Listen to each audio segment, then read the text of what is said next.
Halo, kita akan belajar tema 2 dari buku Menjadi Indonesia. Kita semua bersaudara. Di tema ini kita akan membahas topik bersaudara, yaitu perbedaan yang ada di antara manusia, baik itu suku, agama, etnis, kebiasaan, dan lain sebagainya, itu tidak menjadikan manusia menjadi berbeda. Artinya, perbedaan itu tidak signifikan. Sama-sama manusia berarti bersaudara. Artinya saling membantu hidup rukun dan harmonis. Jadi tidak ada alasan bahwa karena tidak beda. Karena kalau dicari fokus pada perbedaan, tidak ada dua daun pun di dunia ini yang sama. Jadi manusia juga begitu. Kakak beradik pun, kembar pun tetap berbeda. Jadi tidak ada yang benar-benar sama. Dengan begitu juga tidak ada yang benar-benar berbeda. Artinya semua perbedaan itu adalah variasi. Jadi pohon atau buah atau manusia, jadi semua perbedaan warna juga, perbedaan warna adalah variasi. Tidak bisa cuma ada satu warna atau satu rasa atau satu kebudayaan. Jadi berbeda itu adalah hal yang alami dan tidak bisa dihilangkan. Sampai kapanpun perbedaan tidak bisa dihilangkan. Oke, jadi kita semua bersaudara. Dilihat dari bentuknya di sini, dari warna kulitnya, rambutnya, dari pakaiannya, berarti kita bisa perhatikan status sosialnya berbeda, etnisnya berbeda, agamanya berbeda, banyak hal ya, dan semuanya berbeda, tapi juga bisa dikatakan juga sama-sama manusia. Jadi selama sama-sama manusia, setidaknya kita wajib atau kita sebaiknya saling bekerja sama, saling menyayangi, saling hidup bersama dengan harmonis. Oke, langsung ke tujuan pembelajaran, yaitu mencermati penggunaan majas dalam bacaan, memerankan percakapan menggunakan majas, mengenal teks eksposisi, membuat kerangka karangan eksposisi. Kosakata menyulam. Menyulam ini berhubungan dengan benang dan jarum, biasanya menjahit dengan manual. Kemudian pariwisata. Pariwisata ini berhubungan dengan liburan, jalan-jalan. Jadi misalnya Bali adalah tempat pariwisata yang sangat terkenal di Indonesia. Kelenteng ini adalah tempat ibadah umat agama Konghucu. Peka itu perasa, mudah merasakan. Cakrawala, langit. Tionghoa, ini adalah etnis yang ada di Indonesia, berasal dari China. Di sana China adalah salah satu bangsa atau etnis yang terbesar di dunia. Ya. Kemudian toleransi. Toleransi ini artinya membiarkan orang lain bertindak sesuka mereka selama tidak merugikan orang yang lain lagi. Jadi orang bebas melakukan apa aja, yang penting tidak merugikan orang lain. Jadi kebebasan setiap manusia itu dibatasi oleh hak orang yang lain. Yang penting tidak melanggar hak orang yang lain. Kemudian dipungkiri, artinya dihindari atau disangkal. Tumben ini biasanya tidak melakukan, kemudian melakukan, jadi dikatakan tumben, tidak biasanya. Parade ini adalah arak-arakan atau pameran atau perform. Kemudian merangkul ini dilakukan dengan satu tangan, biasanya merangkul di pundak atau di leher. Luput ini lepas atau tidak, misalnya luput dari pandangan berarti tidak terlihat, luput atau lepas atau tidak kena. Pawai ini bisa, ya ini berhubungan dengan baris arak-arakan juga. Cap Gomeh ini adalah perayaan umat bukan umat agama ya, perayaan etnis Tionghoa pada tanggal 15 setiap tahun baru atau Imlek. Kemudian tunawisma, tidak memiliki rumah. Silaturahmi, menjalin persahabatan, persaudaraan, menyambung persaudaraan. Baur artinya berinteraksi dengan yang lain, membaur atau menjadi satu dengan yang lain. Atraksi menunjukkan kemampuan atau keahliannya. Tunanetra tidak punya mata atau buta. Etnis ini keturunan. Harmonis bisa hidup dengan damai, tentram, tidak cekcok, tidak bertengkar. Mata hati adalah perasaan yang mendalam. Lanjut berikutnya. Ayo menyimak cerita fabel persahabatan yang retak. Simaklah percakapan dalam cerita di bawah ini dengan seksama. Perhatikan bahwa ada beberapa kalimat yang tidak lengkap. Dengarkan gurumu dengan baik dan isilah bagian-bagian yang masih kosong dengan kata-kata yang tepat. Dibacakan guru. Persahabatan yang retak. Persahabatan mereka bermula saat ayam jago berkokok menyambut pagi hari di pinggir sungai. Tiba-tiba, ayam tercebur ke sungai. Buaya yang kelaparan tidak mau kehilangan mangsa yang sudah di depan mata. Ketika keadaan semakin gawat, tiba-tiba elang datang dan mengangkat ayam jago dari sungai tersebut. Ayam jago, terima kasih elang. Elang, sama-sama kawan. Ayam jago, seandainya aku bisa terbang, pasti aku. Elang, kamu ingin terbang? Kupinjamkan jarum emas ini. Kamu sulam sayap-sayapmu dengan jarum ini. Tetapi kamu harus janji untuk merahasiakan ini dan menyimpannya hingga aku datang untuk mengambilnya lagi. Ayam jago, oke kawan. Setelah elang terbang, ayam jago menyulam sayapnya menggunakan jarum emas pemberian elang. Baru setengah sayap, dia tak sabar untuk segera mencoba. Dia pun menaruh jarum emas itu di atas batu, lalu dia mencoba terbang naik ke atas pagar. Ayam jago, yuhu, aku bisa terbang.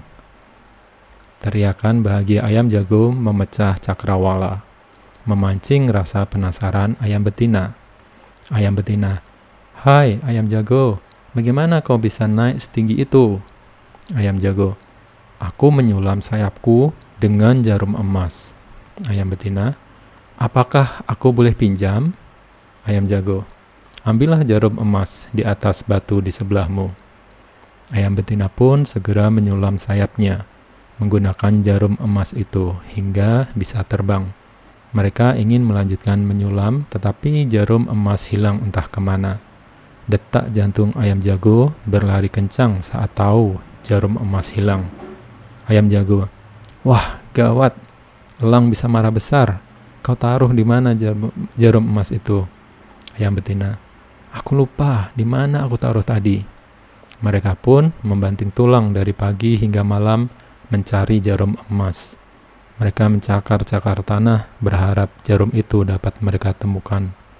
Sampai Dewi Rembulan bersinar, jarum itu tak mereka temukan. Hari ketiga tiba. Elang pun datang untuk mengambil jarum itu. Namun, setelah mendengar kabar bahwa jarum itu telah hilang, amarah elang meluap-luap. Elang, kau harus bertanggung jawab. Selama belum kau temukan jarum emas itu, anak cucu keturunanmu tidak akan aman dari ancaman bangsaku. Sejak kejadian itu, elang selalu menyambar anak-anak ayam, dan ayam juga selalu mencakar-cakar tanah untuk mencari makan. Ayam berharap mereka mungkin bisa menemukan jarum emas yang pernah mereka hilangkan. Kedua kebiasaan itu terus berjalan sampai saat ini. Cerita di atas mengajarkan kepada kita bahwa kita tidak boleh marah, apalagi bermusuhan dengan sahabat kita sendiri. Jika memiliki masalah, lebih baik dibicarakan baik-baik untuk mencari jalan keluar. Pada dasarnya kita semua bersaudara, termasuk ayam dan elang yang sama-sama bertelur dan memiliki sayap. Sebagai saudara, seharusnya kita tolong-menolong. Oke, dari cerita tersebut bisa kita simpulkan atau bisa kita pelajari beberapa hal, bahwa yang pertama, ayam jago ini dia tidak menjaga amanah yang diberikan oleh sahabatnya, yaitu elang. Kalau elang marah, itu sebenarnya sangat wajar karena jarum emas itu sangat berharga. Jadi si ayam jago menghilangkan itu. Sejak awal si elang sudah memberitahu bahwa dirahasiakan, tapi ayam jago dia justru memamerkan keahliannya dan kemudian memberikan izin kepada ayam betina tanpa memberitahu si elang. Jadi saya kira pelajaran yang bisa diambil adalah untuk memenuhi janji yang diberikan kepada kawan. Jadi bukan tidak boleh marah. Jadi orang itu boleh marah kalau marahnya dengan alasan yang benar. Seperti elang ini, dia marah dengan alasan yang benar. Yang pertama, elang sudah menolong ayam jago. Kemudian yang kedua, elang juga memberikan sesuatu yang sangat berharga kepada ayam jago untuk dijaga dan akan diambil lagi. Tapi ayam jago tidak menepati janji. Jadi kemarahan si elang ini sangat-sangat beralasan. Jadi perbedaan itu bukan berarti tidak boleh marah atau bukan berarti harus semua saling menyayangi. Kalau di alam, kalau semua binatang saling menyayangi, maka binatang akan mati kelaparan semuanya. Karena alam itu adalah untuk bertahan hidup, binatang satu harus makan binatang yang lainnya. Itu adalah hukum alam. Tidak bisa elang tidak makan mangsanya, jadi dia tetap harus makan. Dan itu adalah sudah ketentuan dari alam, sudah hukum alamnya begitu. Ya. Oke. Jadi dari sini yang bisa dipelajari bukan tidak boleh marah ya. Marah boleh, asalkan alasannya tepat. Dan marah itu sebenarnya juga merugikan diri sendiri dan juga merugikan orang lain. Kalau sesama manusia, marah dengan alasan yang tepat bisa mungkin memberi pelajaran kepada orang lain, membuat orang lain lebih hati-hati, dan sebagainya. Tapi kalau biasanya orang marah karena alasan yang tidak pas atau tidak tepat, karena tidak bisa menahan emosi. Kata-kata yang ada dalam bacaan, menyulam adalah menjahit atau membordir. Ini biasanya menyulam itu manual ya, tidak pakai mesin. Cakrawala, langit, tumben, tidak biasanya. Ini udah kita urutkan tadi di depan, sudah dijawab langsung, jadi kita tidak perlu lagi menuliskan nomornya di sini. Di depan sudah ada, tinggal disalin. Kemudian ini mengidentifikasi majas. Ini sepertinya ada kesalahan di sini. Kak, majas hiperbola itu apa sih? Tadi memang sudah dijelaskan guru di kelasku, tapi aku belum paham betul. Majas yang melebih-lebihkan sesuatu biasanya digunakan untuk memuji seseorang. Ini, lihat penjelasan yang pertama, ini benar. Melebih-lebihkan adalah hiperbol. Terus, biasanya digunakan untuk memuji seseorang, ini bisa dipertanyakan. Majas hiperbol tidak digunakan untuk memuji seseorang. Misalnya digunakan tidak masalah, tapi itu bukan kebiasaan majas hiperbol atau bukan spesifikasi majas hiperbol, ya, atau hiperbola. Oh, contohnya seperti apa, Kak? Tubuhmu harum semerbak seperti bunga di taman. Nah, ini contohnya salah ya. Kalau ada kata seperti, itu bukan majas hiperbol atau hiperbola. Ini adalah majas asosiasi. Seperti bagaikan majas asosiasi. Kita bisa kembali lagi ke tema 1. Lihat pengertian majas hiperbola. Hiperbola melebih-lebihkan. Misalnya, keringatnya bercucuran membanjiri, banjir keringat atau banjir darah, itu hiperbol ya. Tapi kalau semerbak seperti bunga di taman, itu adalah majas asosiasi. Jadi kadang-kadang kita menemukan dalam buku bacaan bahasa Indonesia seringnya bertentangan dengan definisi yang sudah diajarkan. Kadang-kadang sesama guru pun mereka punya pendapat yang beda untuk misalnya definisi sesuatu, atau misalnya paragraf 1 ini kalimat pokoknya yang mana, kalimat penjelasnya yang mana, kadang juga orang bisa beda.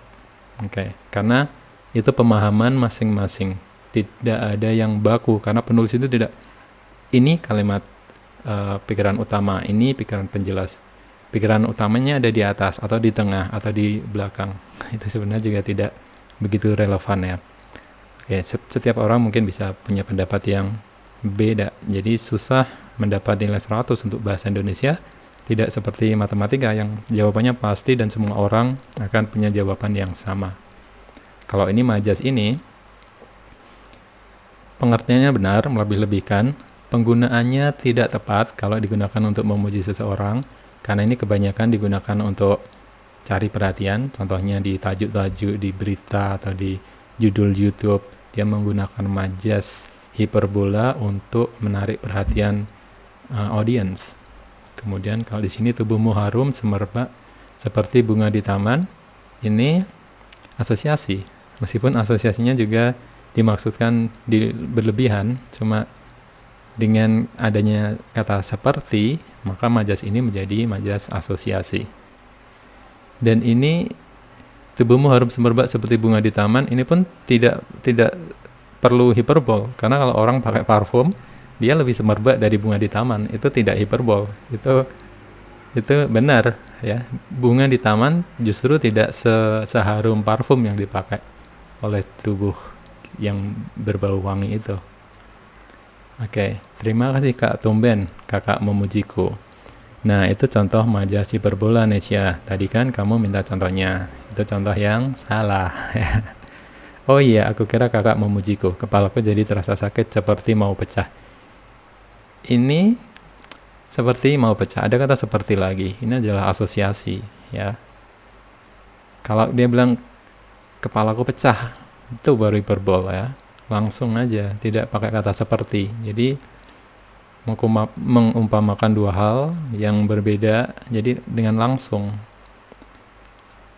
yang berlebihan ya, berlebihan yang tidak masuk akal ya. Misalnya soal matematika ini bikin kepalaku jadi pecah misalnya. Oke, ya, seperti atau bagai atau bagaikan itu adalah asosiasi. Kamu kenapa Nes? Sore satu sama kita seri Kak. Kakak tertipu, aku kan hanya memberi contoh majas hiperbol. Tapi betul tidak kakak? Nah itu kamu sudah pintar ya. Ini kepala seperti mau pecah, ini berlebihan ya. Ini berlebihan artinya ini dekat ke hiperbol. Tapi kata seperti ini menunjukkan juga ini adalah majas asosiasi. Oke, kan berkat kakak juga. Terima kasih ya kak. Sama-sama Nesya, adikku yang tercantik, secantik bidadari di surga. Oke. Ya, ini hiperbol. Jadi hiperbol itu ya kadang-kadang majas bisa memang satu kalimat bisa dari dua ya. Dua majas bersamaan juga. Kadang-kadang ada asosiasi dan asosiasinya hiperbol. Ya mungkin yang ini yang dimaksud begitu, asosiasi juga hiperbol. Oke, langsung kita lanjut lagi ya, majas personifikasi itu mempersonkan yang bukan manusia. Kalau kita baca di bacaan lagi mungkin kita akan menemukan banyak juga. Hiperbola itu melebih-lebihkan, asosiasi itu dengan kata bagaikan seperti bak, kemudian metafora itu perbandingan yang langsung menyamakan dua hal yang mirip, yang ada kesamaan dan langsung disamakan ya. Misalnya singa padang pasir, kemudian si jago merah, itu adalah metafor. Jadi si jago merah adalah metafor untuk api, singa padang pasir adalah metafor untuk orang yang sangat pemberani dan sebagainya. Kayak asosiasi bagaikan ya, bagaikan pinang dibelah dua. Seperti mau pecah tadi, meskipun mau pecah itu juga hiperbol, tapi dengan kata seperti itu juga asosiasi. Oke. Jadi hiperbola itu tidak dimaksudkan untuk memuji. Hiperbola itu bisa untuk mengeluh, bisa untuk semua hal, terutama untuk mencari perhatian. Hiperbola. Kemudian personifikasi itu lebih ke membuat kesan yang mendalam. Jadi benda-benda yang mati dihidupkan.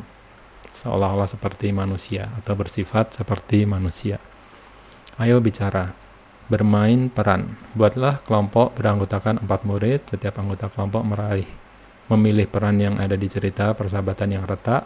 Perankan berdasarkan teks percakapan. Berlatihkah bersama kelompokmu. Ya, ini tinggal berlatih aja di depan kelas. Kemudian kita lanjut ke teks eksposisi. Teks eksposisi adalah sebuah karangan yang berisi rincian penjelasan mengenai sesuatu informasi kepada pembaca. Tujuannya, karangan ini adalah memberikan informasi yang sejelas-jelasnya untuk memperluas pengetahuan pembaca. Ciri-ciri teks eksposisi sebagai berikut. Menyajikan atau menyampaikan sebuah informasi kepada pembaca. Informasi yang disajikan bersifat fakta atau benar-benar terjadi. Tidak berusaha mempengaruhi pembaca, menjelaskan sebuah proses atau analisa suatu topik. Contoh karangan menggunakan teks eksposisi yaitu cara menanam sayuran. Oke, kalau kita lihat dari cara menanam sayuran, sedikit banyak dia memberi informasi. Ketika orang memberi informasi juga dia otomatis sebenarnya juga mempengaruhi pembaca. Kita memberikan informasi yang benar agar pembaca mendapatkan informasi yang benar ketika dia menanam. Jadi bukan informasi yang salah. Artinya menerangkan sesuatu sejelas-jelasnya dan sedetail-detailnya. Kerangka penulisan teks eksposisi sebagai berikut. Pengantar, pendapat, kesimpulan. Ya, oke. Pengantar, paragraf yang menyatakan isi biasanya berupa sudut pandang atau pendapat penulis tentang masalah yang akan dibahas. Jadi pengantar itu lebih ke pengenalan. Ini mau membicarakan ini, ya. Ini mau membicarakan ini, terus kita berikan gambaran umumnya. Misalnya kalau menanam pohon cabai adalah pengantarnya ya tentang pohon cabai itu. Misalnya cabai harganya mahal, kemudian sangat bermanfaat bagi orang. Kalau kita bisa menanam sendiri itu akan lebih memberi manfaat atau menyenangkan dan sebagainya ya. Pengantarnya mungkin begitu. Kemudian paragraf yang menyatakan penjelasan lebih rinci. Nah, kalau ini berarti udah masuk ke tahap-tahapnya, bagaimana cara menanam cabai, penyemaiannya bagaimana, pembibitannya bagaimana, kemudian perawatannya bagaimana, ya. Kalau di sini menyatakan penjelasan lebih rinci dari pengantar dan disertai dengan pendapat dan fakta, bagian ini bisa atas beberapa paragraf. Mungkin yang dimaksud pendapat sini bisa juga pengalaman penulis, bagaimana dia menanam cabai yang lebih efektif. Kemudian kesimpulan, paragraf kesimpulan bertujuan sebagai penegas kepada pembaca. Jadi kesimpulan itu seperti ringkasan yang sudah disampaikan, tapi disampaikan dengan bahasa yang berbeda untuk menguatkan lagi. Mari kita berlatih agar kamu paham tentang kerangka teks eksposisi. Sebenarnya kalau kita menulis, tulis saja ya. Jadi kita tidak perlu terlalu terfokus kepada misalnya membuat apa harus bagaimana, harus kaku, enggak. Tapi tulis saja. Nanti pasti akan mengalir. Untuk bisa menulis, biasanya orang harus banyak membaca dulu. Setelah banyak membaca, otomatis kerangka itu udah ada di pikiran. Sudah terstruktur ya. Kalau berdasarkan urutan tertentu, biasanya seorang pengarang tidak akan, ya ini mungkin untuk anak SD, anak SMP, mengikuti kerangka itu sangat membantu. Tapi kalau orang yang sudah biasa menulis, tidak perlu lagi mengikuti, harus begini, harus begitu. Tapi dia otomatis sudah akan lancar. Mari kita berlatih agar lebih paham tentang kerangka teks eksposisi. Bacalah bacaan di bawah ini. Urutkan paragrafnya agar menjadi teks eksposisi yang padu. Berilah nomor urut pada kotak yang tersedia di atas paragraf dan tulislah nama bagian-bagiannya. Pengantar, pendapat, atau kesimpulan berdasarkan struktur teks eksposisi yang sudah dijelaskan sebelumnya. Kalau kita sebenarnya ambil teks eksposisi di majalah, katakanlah dari National Geographic, akan sangat sulit ditemukan ini pengantar, ini pendapat, ini kesimpulan. Karena dia akan mengalir dan menyatu, dan itu bukan cuma 3 paragraf. Atau itu mungkin berparagraf dan banyak. Teks eksposisi itu tidak berisi 3 paragraf. yang isinya pengantar, pendapat, atau kesimpulan. Itu bisa sangat panjang, tergantung apa yang dipaparkan. Oke, jadi sekarang kita mengikuti ini.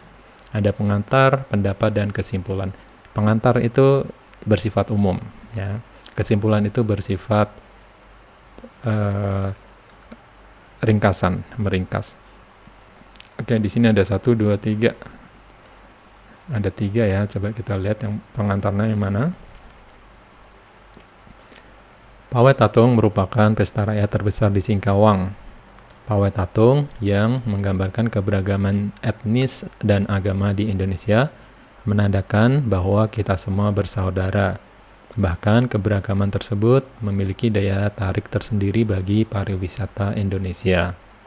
Kita baca urut aja. Tradisi Pawai Tatung menggambarkan kehidupan bergotong royong antara etnis Dayak dan Tionghoa. Karena Pawai Tatung merupakan parade kesaktian warga Dayak Tionghoa dalam merayakan Cap Gomeh.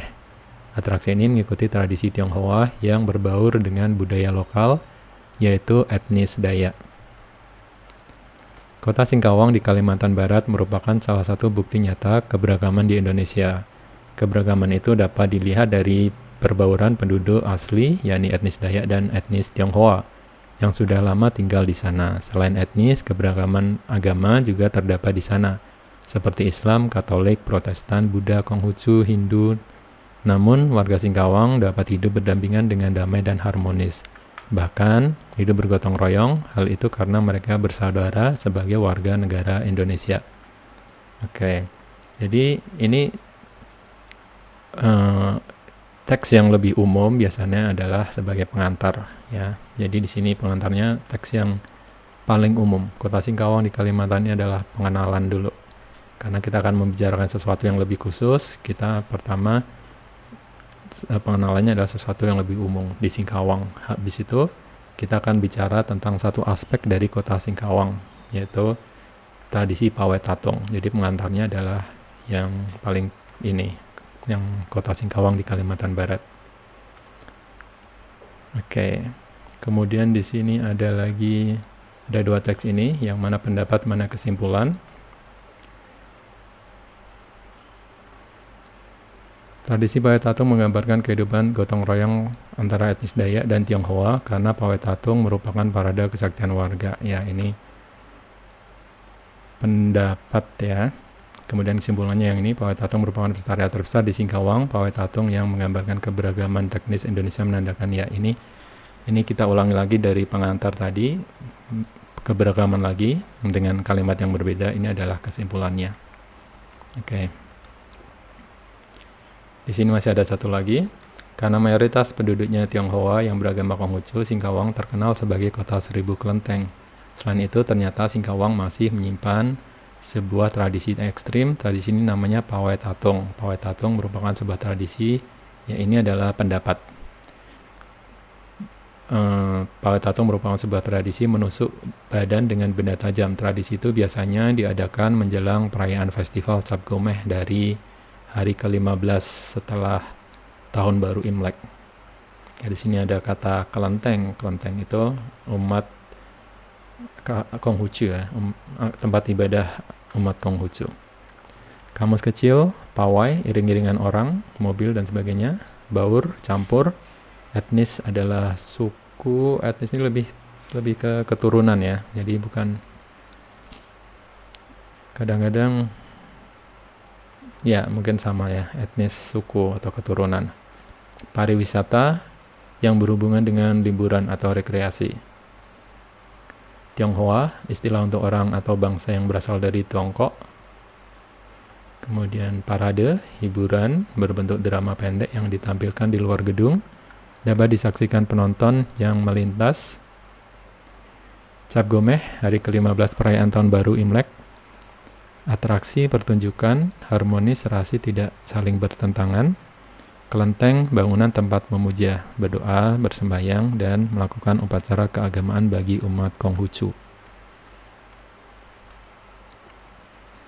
Oke, di sini kita melihat gambar umat beragama yang ada di Indonesia. Kita lihat ada dari Bali, Kita lihat juga dari umat Islam berkerudung. Kita lihat juga umat Buddha yang gundul ini, dia adalah biksu.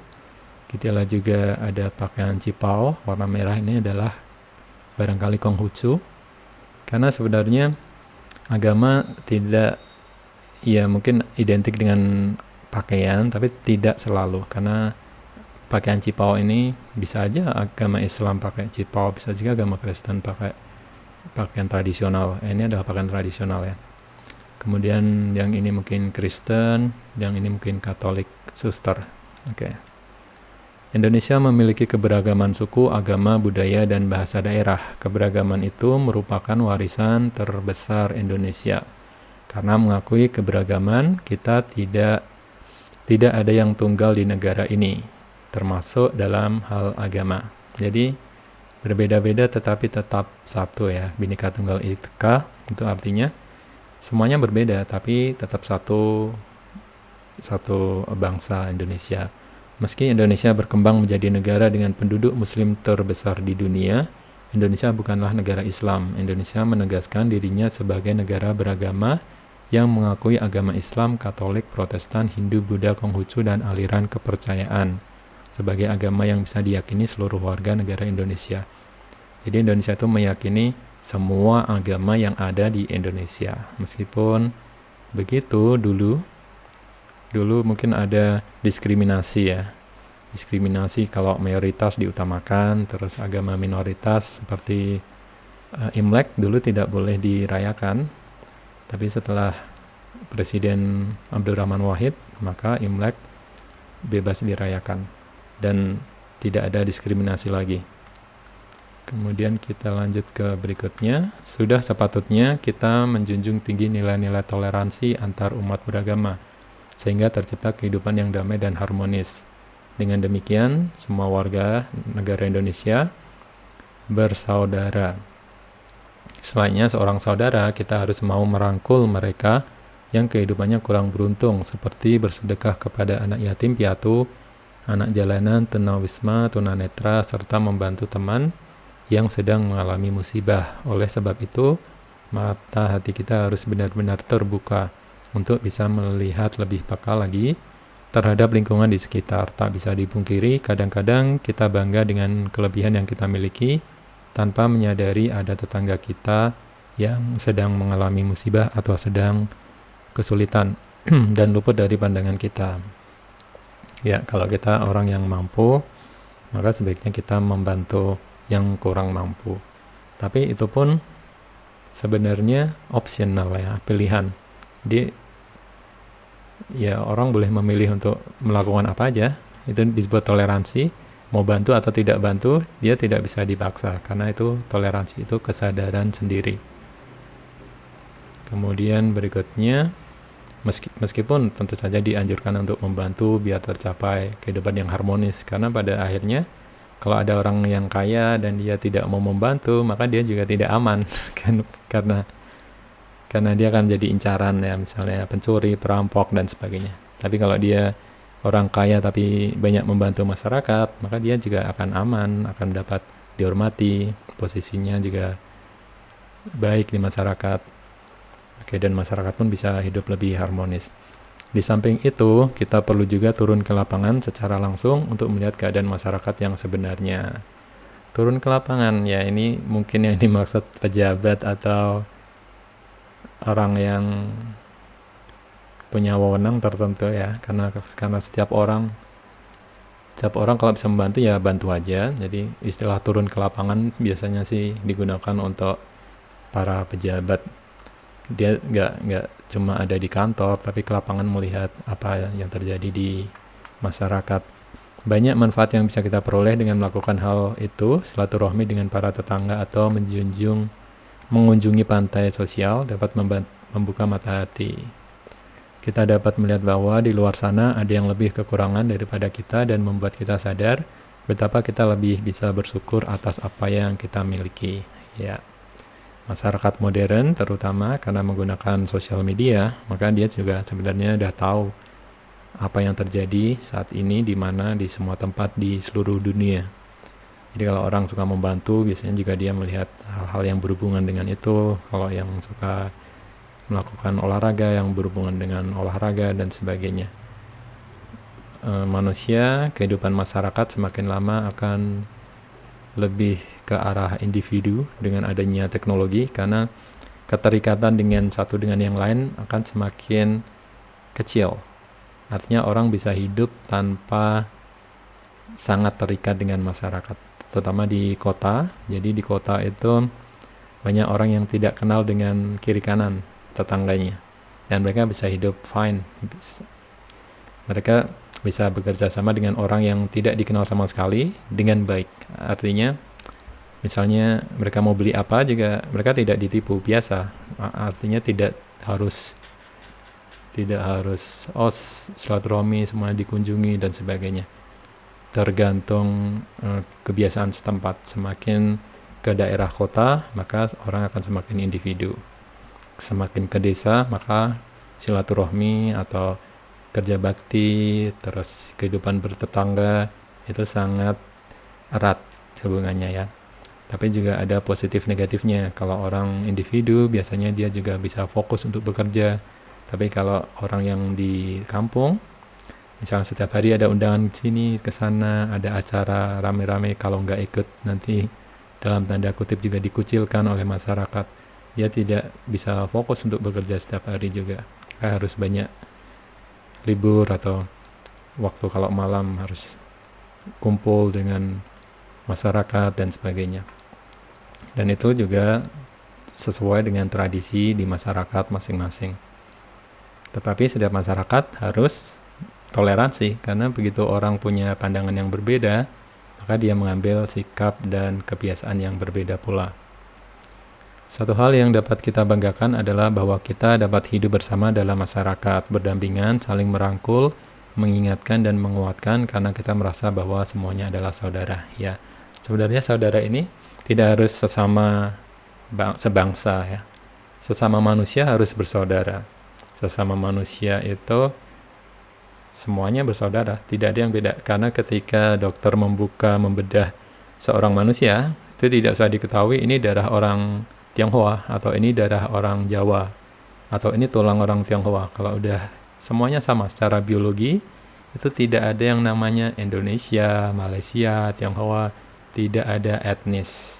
Jadi golongan darah itu misalnya cuma ada A, B, O, ya, tidak ada golongan darah Cina, golongan darah Indonesia. Di semua bagian tubuh juga nggak ada, tidak ada yang mengindikasikan bahwa seseorang ini adalah agama tertentu atau etnis tertentu. Ya, jadi semua manusia itu sama dan bersaudara. Jadi tidak dipisahkan sebenarnya oleh agama atau etnis atau negara. Oke, berikutnya kita artikan kamus kecil, toleransi saling menghargai. Sebenarnya toleransi ini lebih tepat untuk membiarkan orang melakukan sesuatu yang selama tidak mengganggu kepentingan orang lain. Itu disebut toleransi. Merangkul, memeluk ini juga sebenarnya kurang tepat, karena memeluk itu biasanya dari depan atau dari belakang dengan dua tangan. Sementara merangkul itu lebih ke dengan satu tangan dari samping. Jadi ini lebih spesifik, istilah yang lebih spesifik. Tunawisma, orang yang tidak mempunyai tempat tinggal atau rumah. Tunanetra, orang yang tidak bisa melihat atau orang buta. Perasaan yang dalam adalah mata hati. Jadi hati itu juga sebenarnya agak rancu kalau di Indonesia, kalau terjemahan dari heart itu sebenarnya jantung. Jadi kalau di Indonesia itu terjemahan hati. Kemudian yang perasaan itu adanya adalah di otak ya, bukan di hati. Di seluruh tubuh ada perasaan. Hati memang karena di hati itu tempatnya jantung berdegup, makanya kalau orang panik jantungnya berdegup dengan kencang. Jadi orang mengasosiasikan perasaan itu ada di dada atau di hati. Yang dimaksud hati adalah jantung, yang dimaksud jantung adalah otak ya, atau pikiran. Jadi perasaan itu ada di pikiran. Oke, jadi ini adalah istilah yang karena sudah dipahami masyarakat dan dipakai, dan ya dipakai aja. Kemudian peka, mudah merasa, tidak lalai, mudah menerima atau meneruskan pengaruh. Dipungkiri, dibantah, asal katanya pungkir atau tolak. Luput, hilang, lepas, tidak terjangkau atau terlepas, tidak kena atau meleset. Ya, itu adalah luput. Lihat dari pakaian adat seperti ini. Kalau kita lihat pakaian adat itu dipakai hanya pada saat-saat tertentu dan akan semakin jarang ya. Mungkin dalam 100 tahun ke depan, ya mungkin beberapa udah hilang. Agama juga begitu, adat juga begitu. Karena semua orang semakin berpikir berbeda, artinya akan ada perubahan sedikit demi sedikit. Ini tidak dipakai dalam keseharian, jadi orang sehari-hari tidak pakai ini karena mungkin tidak praktis, atau orang sekarang punya pilihan individu, jadi mereka suka idolanya misalnya orang barat atau Korea, jadi mereka pakaian sehari-hari juga memakai seperti yang dipakai orang-orang itu yang diidolakan atau yang mereka anggap lebih praktis. Tapi ini menunjukkan identitas kesukuan atau etnis. Oke. Menjawab pertanyaan, menurutmu apakah bacaan kita semua bersaudara menarik? Jelaskan jawabanmu. Ya, jadi ini bebas ya. Pertanyaan ini pertanyaan terbuka, tidak salah atau benar. Kalau menurutmu menarik, ya bilang menarik. Kenapa menarik? Misalnya karena kita jadi mengetahui tentang perbedaan yang ada. Meskipun begitu tetap bersaudara. Kalau saya pribadi, bersaudara itu karena kita sesama manusia, bukan karena beda agama, beda keyakinan, atau beda pas masih Indonesia maka bersaudara. Kalau saya pribadi, orang ateis pun tetap saudara. Hewan pun, ya, kalau dia tidak melakukan hal yang, artinya hewan juga disayangi, bukan masalah.